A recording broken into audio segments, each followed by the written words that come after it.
Yeah, let folks in. And Kim, the show is all yours. All right, thank you, Julianne. Welcome, everyone. Thank you for joining us. We will give maybe 30 more seconds for those to join in.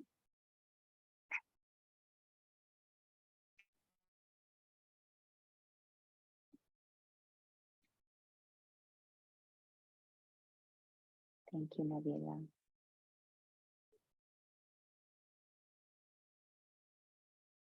So as we get started today, I want to admit medium. I see some of my fellows joining in. Hello, everyone. Welcome to the third and final webinar of the IAI and JSPG Special Issue Edition. This final webinar is on science policy and diplomacy communication and the Global South. My name is Kim Portmas, and I work with the Inter-American Institute for Global Change Research, which is an intergovernmental organization I will tell you all about briefly in a few minutes. But first, I want to let you know that today's event has simultaneous translation or interpretation. For those of you who would like to listen in Spanish or in English, Nabila is posting in the chat how to activate the interpretation services on Zoom. And I would like to take this moment to thank our interpreters as well and remind all of our speakers to go slow so that we can have a wonderful multilingual event.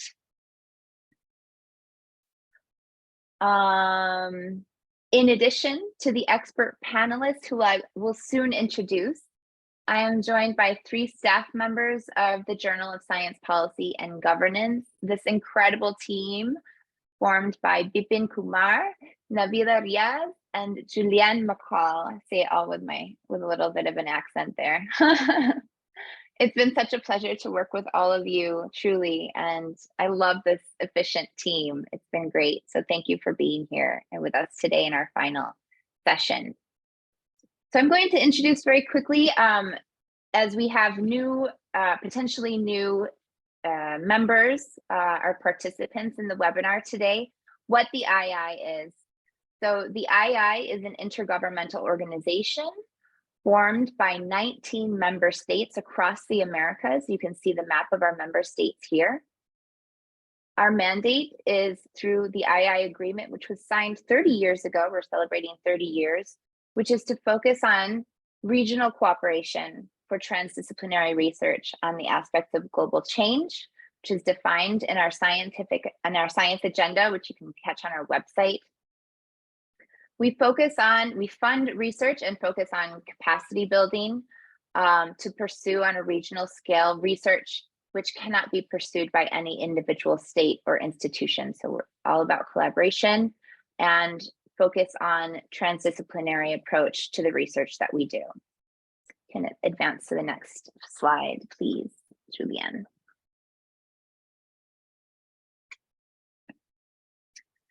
So the II, again, we work for our member parties, and our mandate is to support our member states, which are largely ministries of environment, national secretariats for science, universities as well, in supporting evidence-based decision-making.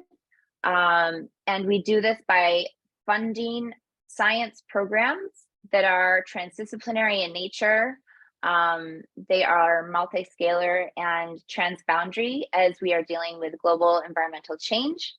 And then we also provide capacity building and outreach services.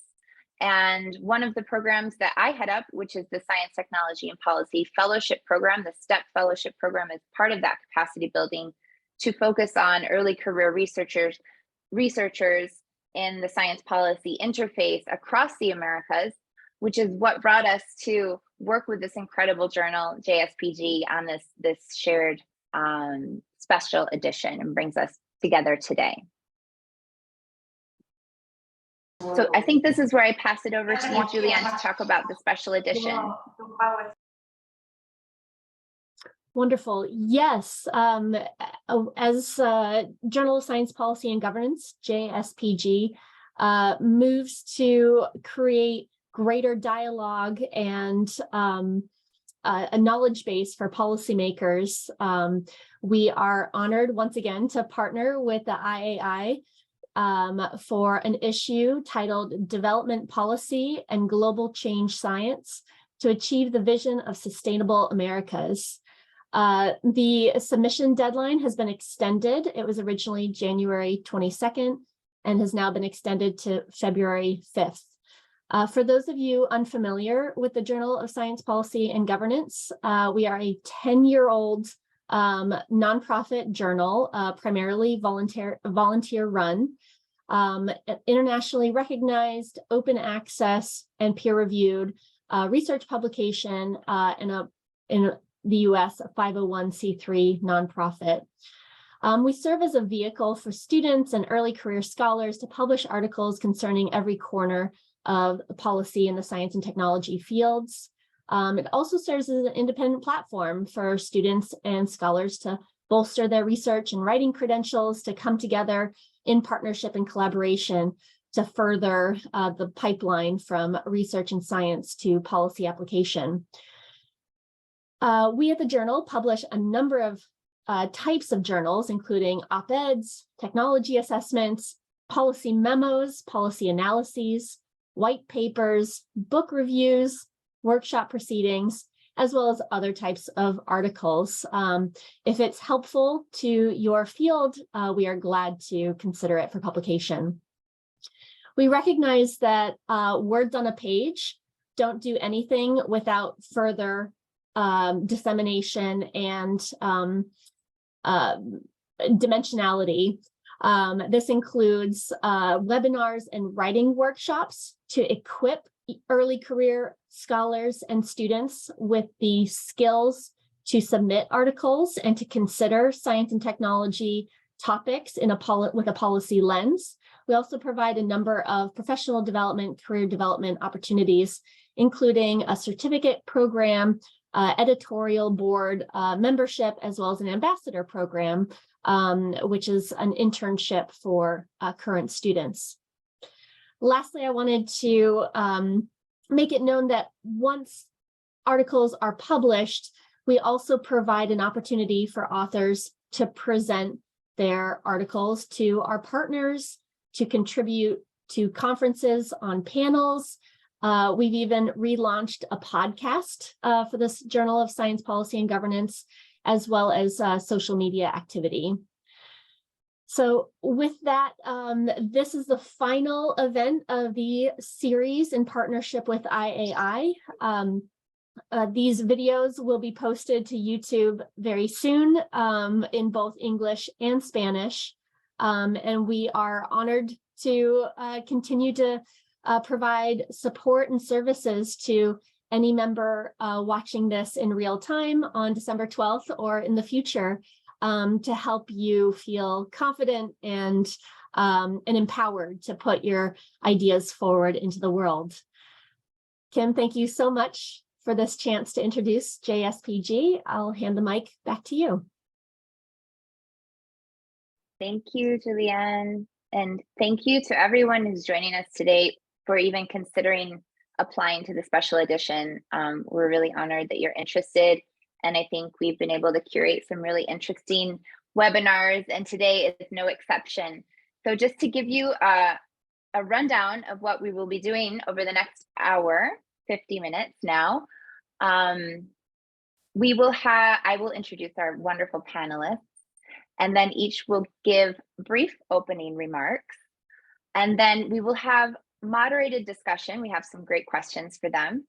And then we will definitely have time to take questions from the audience as well. So with that, I would like to get started by introducing Dr. Olga Barbosa.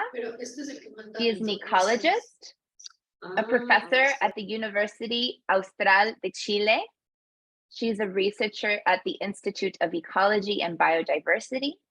She is the former Ministerial Secretary of Science, Technology, Knowledge, and Innovation, CTCI, for the Chilean Macrozona Sur region, which includes Araucanía, that's a hard one, Los Ríos y los Lagos. Thank you, Olga. And we are also joined by Dr. Michelle Scobie, who is a senior lecturer in international law, global environmental governance at the Institute of International Relations at the University of the West Indies, and contributing author to the IPCC Annual Report 6 Working Group 2. Michelle is also a part of the IAI Science Policy Advisory Committee. And we're very, very grateful to have both of you with us today. Thank you so much. So with that, I'd like to invite, perhaps we can get started with Olga and then Michelle. 5 minutes description of your work and how it fits into the larger ecosystem of science policy and diplomacy, and really how your background and your experience shapes your approach and perspective. Olga, please. Hola. Thank you. Bueno, buenas tardes. Good Quiero afternoon. I would like to thank you for this invitation. Should I speak in Spanish? That would be great, Olga. Thank you. Okay. I would like to thank you for your invitation. I think that these meetings are really important. And it's a pleasure to see so many women here once again. And I wonder if maybe it's us who are working more, as women working more in the science and policy issues, or why is this happening, why there are so many women doing this? Well, as Kim has said, I am an ecologist, and I have worked for almost 15 years in topics regarding biodiversity conservation in cities and agricultural areas. Today, I will be talking about what I have done in agricultural areas. We always talk about public policies, and when we think we're going to work with science and policy, and we're talking about science diplomacy as well, we tend to think that policy is just, developed with the public sector. But actually, in countries like Chile and many other Latin American countries and countries worldwide, we know that the private sector really influences the public policy making sector. So we find that it's also interesting to work with the private sector. And this initiative called Climate Change and Biodiversity is a research program that specifically focuses on the conservation of the Mediterranean in Chile, considering that this is a biodiversity hotspot. And it's, in the hands of the private sector, because there are not many protected areas in this location.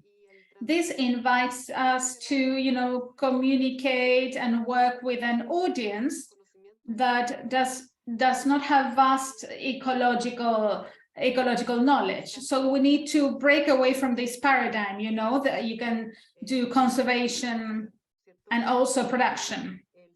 We need to remember that the agricultural system needs to change its practices. Also, and because of this context, when I held a public office, as Kim has just said, that was a period where we set up the Ministry of Science, Technology, Knowledge and Innovation. We didn't have a science minister in Chile. It was created in 2019. So at the time, the first barrier was what we called a social outbreak. It was basically social unrest. It was a major event in Chile. And then right after that, we had the pandemic. So I remember something I had to do at the time. I needed to implement this program. It was an intercultural program for COVID prevention. I worked with indigenous communities at the Araucanía and the Los Ríos region. I don't know if you know this or not, but the Mapuche communities are very important in many southern areas, especially in Araucanía. these communities, or some of them, are very much isolated. So when we think about rural communities, within the rural communities, most are Mapuche in this region. Therefore, the challenge lies in communicating all this to communities that lack access to, understanding what a PCR test is, which was a test we were talking about all the time. It's a molecular biology exam. So it's something that not everyone is used to, dealing with. Nowadays, we'll know. But at the time, how could we reach a community that maybe has excessive information on TV, but this is not evidence-based information? And also, they have such a different culture, the culture we are used to in the, let's say, more Western culture. So I also how to create cooperation links with these Mapuche communities and also with the community leaders. We have the Machi and the Logo. So, it's a different social and political structure in these indigenous communities. And I had to work with them. And many times I had to negotiate some things in order to help prevent COVID. So in different areas, I've had to, here there are some questions already, but let's see. I had to, in a way, I couldn't implement a specific strategy or a clear disciplinary knowledge regarding disseminating information, okay? I had to develop my own kits and ask for help in order to have effective communication. So I think that today's topic is really important. Thank you.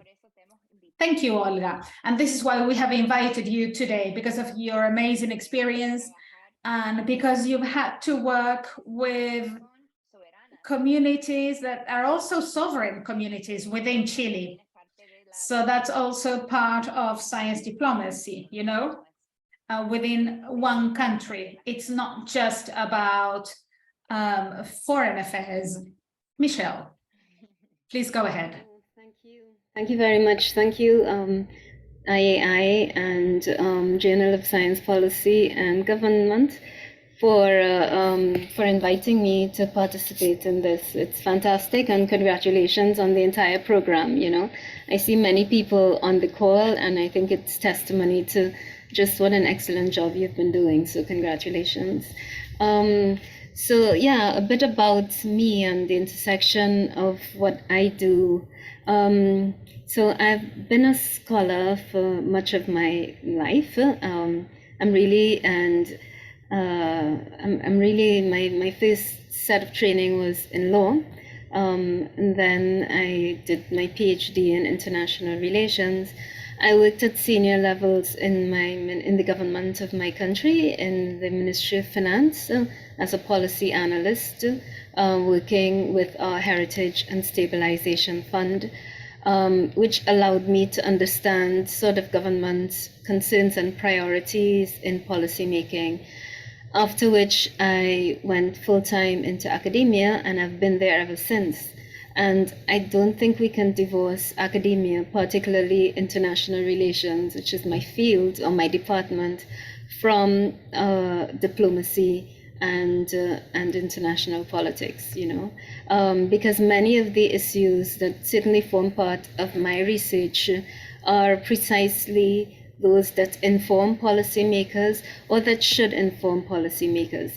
So I'm going to speak about content and process, Content, the areas that have interested me and that all have a dimension of policy include, I should say that my area of interest has always been small states and small states' perspectives on international environmental governance. And so my recent book on global environmental governance and small states, that book focuses on many of the key issues where small states' concern intersect with global dynamics. For example, on issues of trade, climate change, biodiversity, natural and cultural heritage, tourism, energy governance, and many of these issues intersect with international relations, global politics, and for me, important are the issues around size and smallness, power and powerlessness, and equity and justice, you know. And these are not by any means pure academic issues, because I know everybody's been following all the recent concerns on climate change, but many of them relate to power, powerlessness, equity, and justice. You know, so climate financing is a great example of that intersection. You know, and I do believe that the role of scholars from developing countries is really important to help inform policy making and help inform policy debates, you know, on issues around climate financing. And I think that it's true to say that the work of scholars around issues of loss and damage and climate financing have contributed to the continuance of that loss and damage issue on the international agenda, the IPCC, and then finally, for the first time, the actual agreement to create a fund. But I would say that it's not only on the substantive issue of loss and damage, but it's also because of a maturing in the understanding of climate justice. And that also has been contributed to by the work of scholars. So again, that link between scholarly work and contributions to international policy, I think those are very clear, you know. Even the way it's articulated from the perspective of a developing country differs quite a bit from that of another state. And again, the way I teach global environmental governance, it's on the issue of, for example, climate change would be very different from how it would be taught somewhere in Germany, for example, you know. And in fact, sometimes colleagues from other parts of the world like us to visit, you know, have maybe an online visiting lecture where we speak about our perspectives, because our perspectives are very different, you know. So our perspective on climate change include an analysis of the history of perhaps injustices in the trade system, the historical emitters, those that are most vulnerable to the effects of climate change. And all these are based on research, on years of analysis from the perspective of small states. But I don't want to limit this discussion only to climate change. The negotiations that are ongoing on biodiversity in areas beyond national jurisdiction, that's another very good example of the intersection between science and policy. And here I love to include not just the pure sciences, but the social sciences as well, you know, and even understanding the processes of governance, the processes of what issues are brought to the table, the questions concerning technology transfer and technology sharing that come up quite a bit in the biodiversity in areas beyond national jurisdiction conversations, and benefit sharing, you know, and driving that sort of, I would say, a holistic understanding of these issues that include perspectives from developing states and small states, that's crucial. Climate and health, those are other ones, that the important pathways for developing states on these issues, also issues that are dealt with in the world of international and global policy making. But also, and I like to insist on this quite a bit, the importance of understanding policy at scale. So I did some work some time ago on policy coherence. And one of the challenges is understanding how global policies, could be they in themselves, whether we're speaking about human rights, climate financing, biodiversity protection, how those relate to local scales. And for that, again, it's so important to have your scientists and your social scientists provide that data at the local levels. And one of the challenges that certainly in small states we find, but all developing countries, one of the challenges, and I did some work on the SDGs and how they can contribute to better governance. One of the challenges is data and the lack of data. And again, scientists provide really key roles in supporting policymakers by getting that data and finding those data gaps. So these are some of the things that I certainly have become very interested in, and me with many other colleagues also working in developing countries to do that. I just like to say that, again, this isn't a theory, and when we look at the drive and innovation of small states and developing states in international fora, you know, the ability to articulate on issues such as keeping 1.5 on the agenda to stay alive, you know, even insisting that the climate fund should be had, even after Paris Agreement says we're not mentioning liability, but they found ways to continue to keep the issue of loss and damage on the global agenda to the point where we have a fund, you know. I would even suggest the importance of concepts like the common heritage of mankind, which probably at the beginning of BBNJ negotiations, this is negotiations on biodiversity in areas beyond national jurisdiction, would you know, there was less of an interest in speaking about this, but we found that developing countries, supported too by scientists, have been able to keep many of these issues on the international agenda. So I think the nexus between science and policy and diplomacy, those are strong and very much alive. And again, I'm not only speaking about diplomats as in the state representatives, but all the other forms of diplomacy that I think have contributed to more global understandings of the importance of many of these processes. And again, I think that the role of scientists in developing a greater understanding of many of these issues that I've mentioned, that role is very key. Thank you. Thank you, Michelle, so much. Congratulations on your book. I had no idea. That's really exciting and quite an accomplishment. And thank you for grounding us in very relevant and contemporary terms in the times that we live in, and especially from the perspective of small island nations and developing states. The role that you've played, especially in the most recent COP27, is phenomenal. And as you said, we all as scholars have an important role to play, and it might seem like it's we're not making a difference, but I think that your words have really reminded us that slow and steady work of scholars and bringing the messages forward and to the decision makers really has started to make a difference, which is why we're happy to have you here today talking to emerging scholars across the Americas. So transitioning perfectly, I think, with what you have said, Michelle, and tying it back into what Olga said in her introduction about some of the skills that she had to learn to bring to the table in these negotiations. I'm going to ask the first question, which is, Olga, what methods do you use to learn about a diverse variety of stakeholders in order to appropriately adjust your message or messages that you want to make?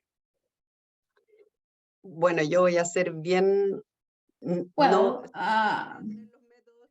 I'm not sure. I won't have Michelle's methods, okay? So before I speak, I would like to say that what's good about what I'm going to say is that everyone can do it. I would say that I would have liked to have methods, you know, when I started working in the area. I would have really liked to have the opportunity to study which were the skills that you need for science communication. I am a biologist. I have a PhD in ecology. And then I did two postdocs. I worked for a long time, and nowhere did I have training in communication. This is, then I can tell you that my process was intuitive from the word go. It's a very dynamic process. It keeps changing and it's bi-directional. what helped me was quickly realize that we were not talking about, a deficit communication model. In natural sciences, and we're so used to thinking like this, that good decisions are not made because we lack information. And maybe it's us who hold the absolute truth, and we have the information people need to make decisions. And nowadays we know that that's not true. And we need to understand that you need to adapt what you do. It's as if it were a dance, between two people. You need to adapt your vocabulary according to your needs. And I think that you need to get to know the other person, right? You need to listen to them more than speak, so that you know the ground we are on. Many times we didn't reach an agreement because perspectives are very different and the final objective is different. So maybe writing a statement about the objective and the intentions is really important. Then I learned with other colleagues that worked with the science communication, En mi laboratorio, aprendí one in particular that worked in my laboratory, I learned to work with presentation dynamics and other strategies that allow you to determine the common problems. And that's also very important when you're negotiating, You need to do your groundwork to see, for instance, we have a common problem, okay, and we can have different perspectives about the problem. For instance, I'm usually worried about biodiversity preservation, but I have to negotiate with people whose business is not biodiversity conservation, quite the opposite. So it's important to see how this biodiversity loss affects me and how they view this biodiversity loss. Maybe it benefits them, okay? So in summary, I would say that I do not have a specific methodology. I take from the different methodologies I have learned and the ones I can see and assess and find successful. de skills, However, you need to develop some skills, And in my case, the process has been more intuitive, and I've had to develop these skills by facing the audiences I've had to face. So I think that when we have the will to do something, you can develop these skills, with the help of colleagues, because they can also provide you with some input. Thank you, Olga. I think it points towards how important it is to work in transdisciplinary teams, and that we cannot do it by ourselves. Michelle, do you have anything you'd like to add to those comments related to methods that you may use to approach a diversity of stakeholders and how you adjust your message when you're talking to these different stakeholders? Thank you. Yes, I can really identify with what Olga has said. I find that it really depends on who you're speaking with and what message you are trying to transmit. The methods, and I could say I've had to learn different methods along the way. I recently finished a project on looking at coastal communities' perspectives on climate change and health.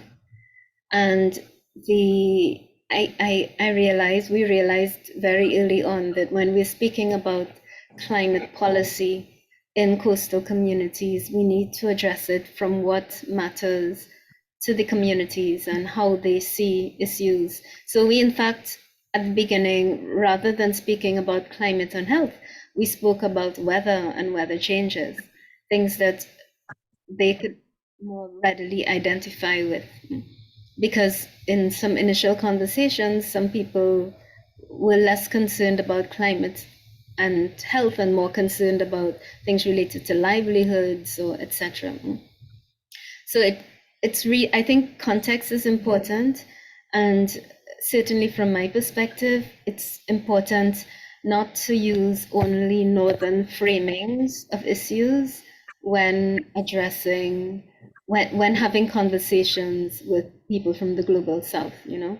I think it's more important to speak the language of the people from the global south without presupposing that we know what their answer is beforehand.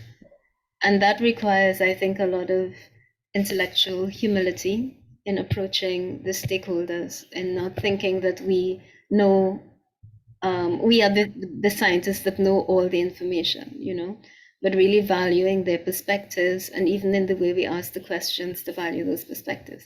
So for me, that's an important method, knowing how to understand space context, and respecting those with whom we communicate, almost as not only as equals, but often they're more experts, you know, the citizen science, they're more experts, and I think that's really important. So communication then is not, here I am the expert telling you, but I have this body of knowledge, and what's your body of knowledge, because I'd like to communicate that with you. And then that's different from if you're communicating with negotiators, you know, who represent countries, you know. In that case, they need crisp, short policy briefs, and they need to be able to receive updated information or updated understandings of things as and when they need it, and that could be during the negotiations even. So it really depends on who you're speaking about and the context. Thank you. Thank you. I think that's exactly what perhaps a lot of our participants are thinking about today as they listen to you and they prepare their submissions. They're really trying to think about which stakeholders, you know, in that stakeholder map that we do are the most important to approach and address in the communications that we put forth. So thank you for that. And I love the term intellectual humility. I think we should all practice that often. So with that, you know, Olga, I know your incredible work that you do, but I would love for you to share in this next question an example from your work about what has been the most effective communication platform or format to put evidence into actionable policy recommendations. Thank you, Kim. And thank you for your response, Michelle, too. Very interesting. Well, in fact, I would say that the most... Ay, estoy hablando en inglés, perdón. Sorry, I was speaking in English. That's okay. The thing is that I asked you the question in English. I'm sorry. Bueno, lo que ha sido más efectivo para nosotras. I think that the most effective method has been to work in workshops, you know, with the people we work with. And the workshops have several, let's say, conditions that we realized were more effective. These were the conditions.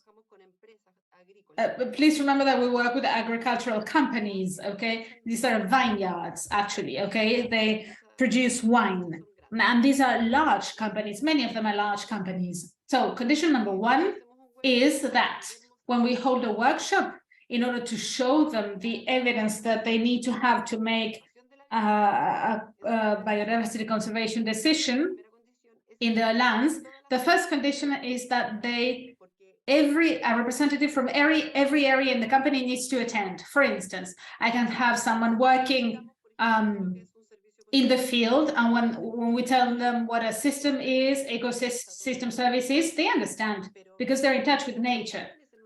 But decision makers in a company like that, for instance, in vineyards or viticulture, might be enologists. They make the wine, you know, from the fruit produced in, I don't know, a given plot of land. They make the wine, and then that wine gets an award or is sold somewhere. And there is this, you know, discourse accompanying the wine. So when the company decides to produce more from finance, first they talk to the enologist, and then the enologists talk to the agricultural manager, and then production has to increase. You know, it's a chain. So it's important that when we hold workshops where we try to introduce these topics and tell them which practices are positive, we need to get the people who understand us very well, the experts in agriculture, but we also need the finance people. Otherwise, let's say these links and these chain that lead us to the final objective are lost halfway through. Como una jerarquización. Also, there is this hierarchy in companies where the people that usually have the worst paid jobs, let's say, you know, the lower salaries, these are the people that know about biodiversity. So in a highly structured hierarchy, we have an interesting paper about that, you know, how hierarchies are eliminated in the private sector to introduce important topics such as biodiversity conservation. What we do is reverse the roles, you know, or of the experts in a workshop. So, for instance, a CEO might know a lot about climate change, okay, and they might know that there are the COP meetings, etc., and which might be the financial losses. However, the people working in the field know a lot about natural and native biodiversity and about the culture that is related to the history of that biodiversity that is being affected, because what is being affected is also the experience and culture of a given area, you know? So we find that it's very important for them to work together. There's another technique called school backyard dynamics or ecology. The idea was to work with ecology in the school backyard without microscopes or, you know, sophisticated tools. Why? Because we think that we can all be scientists, right? In any given exercise, and ecology can be addressed with, you know, the simplest of tools. Some experiments have to do with working with a nail and a stone to see how many times you need to hit the nail to understand how hard the land is, for instance. This has to do with microorganisms, the soil's capacity to hold water, etc. That's one of the potential exercises. The site that Karina pasted some time ago includes that type of experiment. So what we do is get people to be scientists for a little while. And this seems to be child's game, you know, a child's play, but it's actually a truly enriching experience. And people do this happily.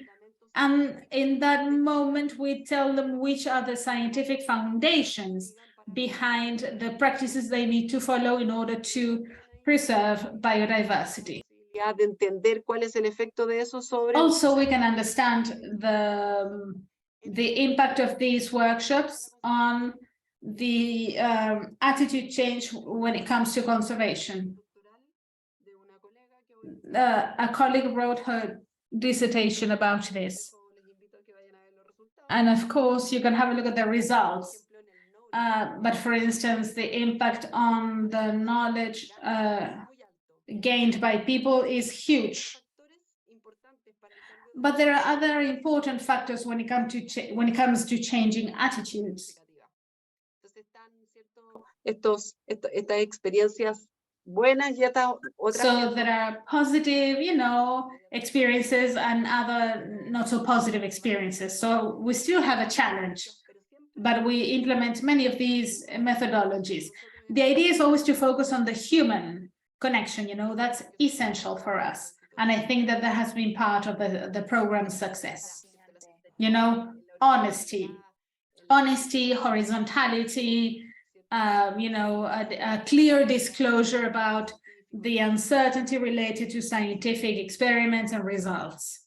this is why the human factor is so essential. Fascinating. Thank you, Olga. I think it's really important and unique to have that perspective on how you work with the private sector, and doing that inversion of the hierarchy is really challenging. And it reminds me of what Michelle mentioned earlier about not presupposing the perspective of the global North with the global South, right? You know, it's flipping the conversation and bringing different kinds of voices to the table. So with that, Michelle, I want to give you a chance to build on that, but I'm also going to add in, because we're running close to the end of the hour already. So I would love to hear an example from your work as well, and then perhaps put it in the context of, you know, we're approaching the end of 2022. And really what gives you hope for 2023 in the science policy landscape in Trinidad and Tobago, in the Caribbean, and the work that you're doing particularly. Thank you very much. You know, many of the things that Olga has said, many of those things resonate with me as well, quite a bit, because of the context. And I think even though the context in which I work obviously would be a little different, some of those concepts are really quite relevant. Bringing the stakeholders together, you know.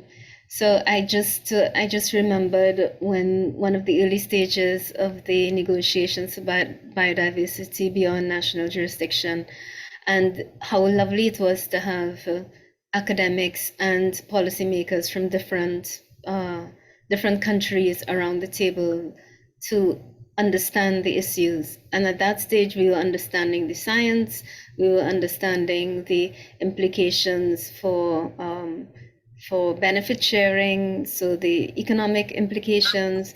We were looking at the social implications, you know, at the political implications. And that's something that I think is really important across scales, you know. As somebody that works a lot on governance, I think finding who the stakeholders are and making efforts to bring them together can really contribute. You know, your question is a loaded one, I think a very complicated one.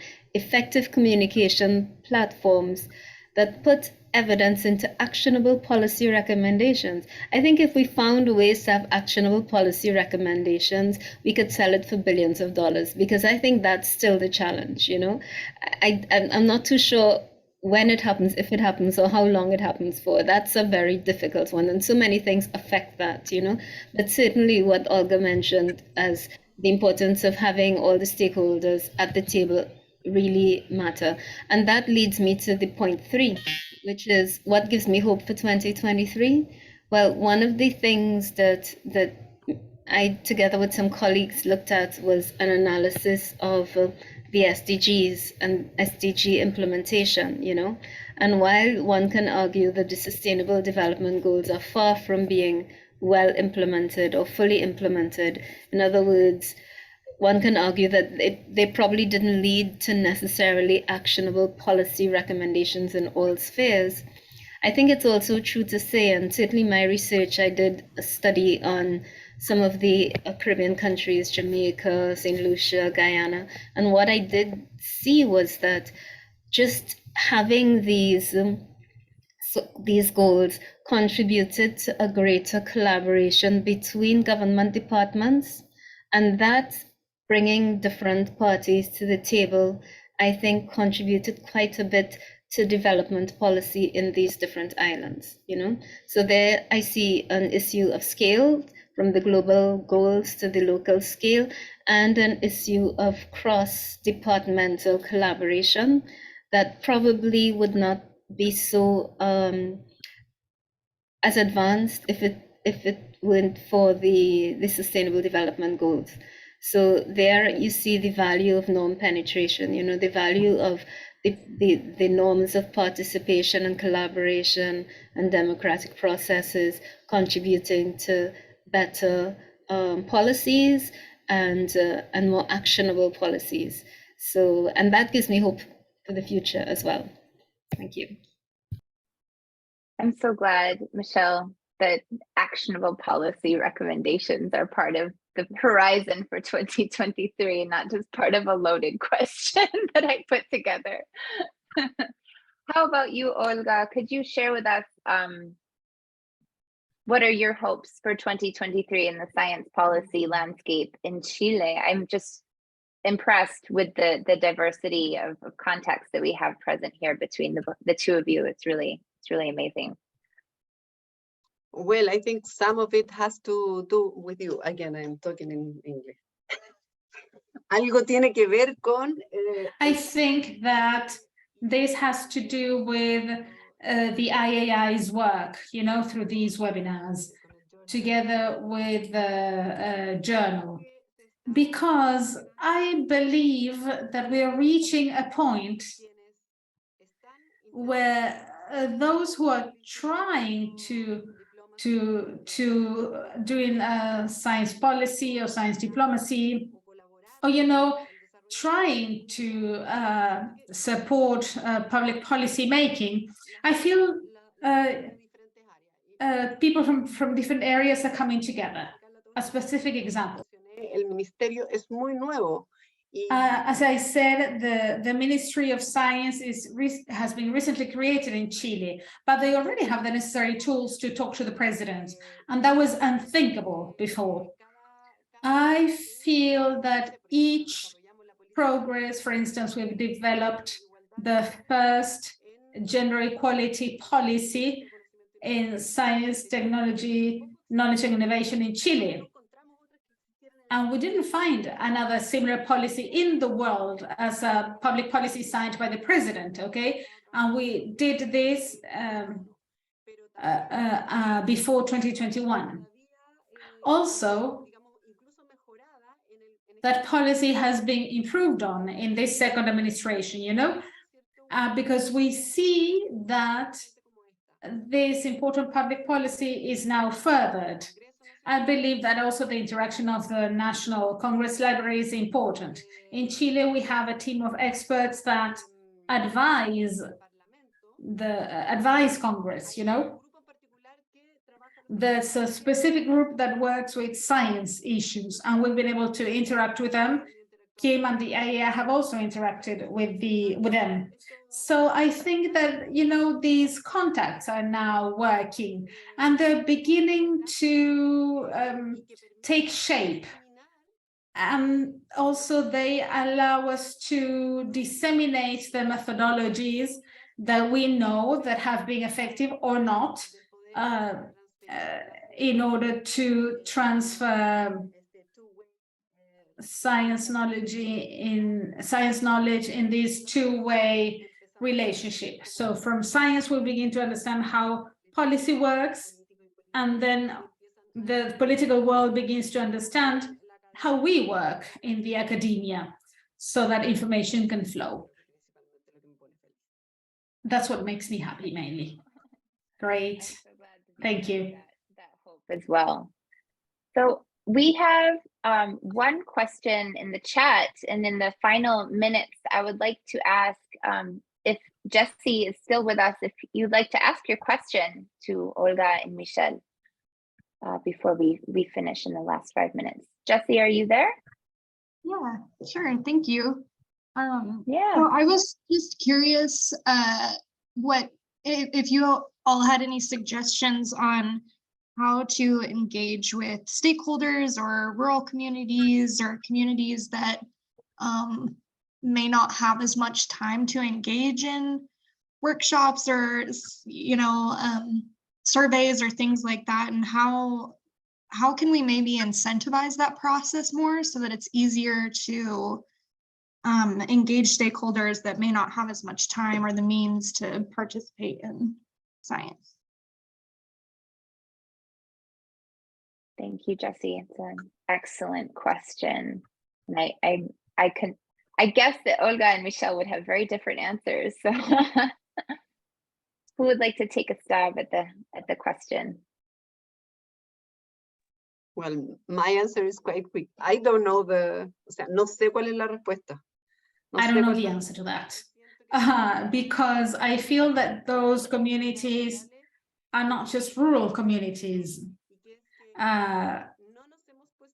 The thing is that we haven't agreed on how to collectively interact with communities. So that time that they don't have has to do with time they're running out of, because people, work in parallel, and things happen. Maybe they participated in some studies, but they never saw the results and they become discouraged. So I feel that it's us who are trying to work with the communities. We should understand this work more collectively in order not to saturate people, because we know that they don't have enough time. This is why I think that this is not something that happens to communities. It's actually, for instance, indigenous or rural communities. And this happens to them and to us as a university community. When you start working with public consultations, it's like, no, I cannot fill in another survey. So I think this is something to address. It's a major topic. Thank you for the question. I think it's something we should really address. Michelle, do you have anything to add there? Thank you, Olga.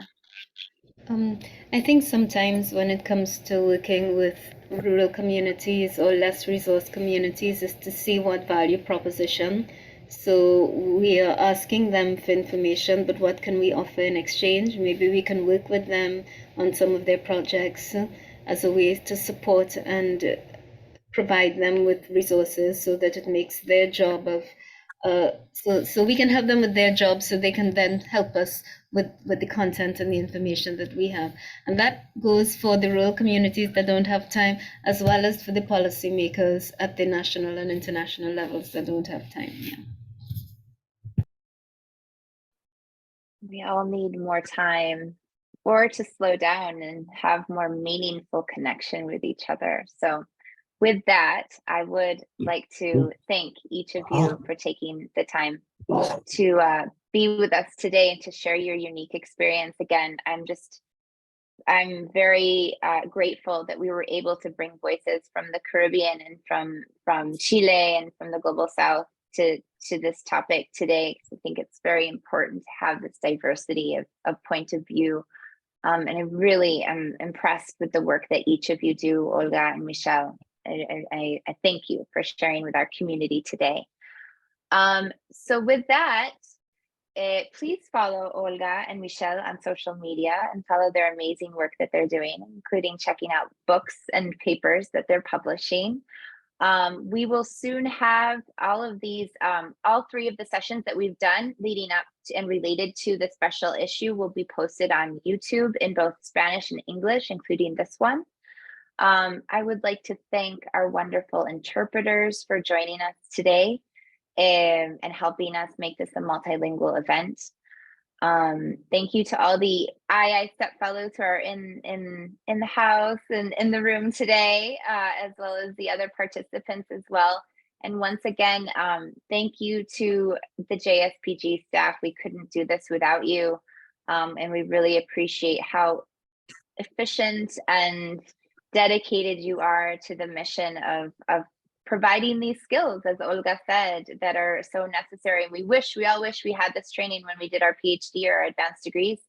And now there's all these platforms like JSPG and fellowship programs that can help empower those of us who are braving the science policy interface for more actionable policies moving forward.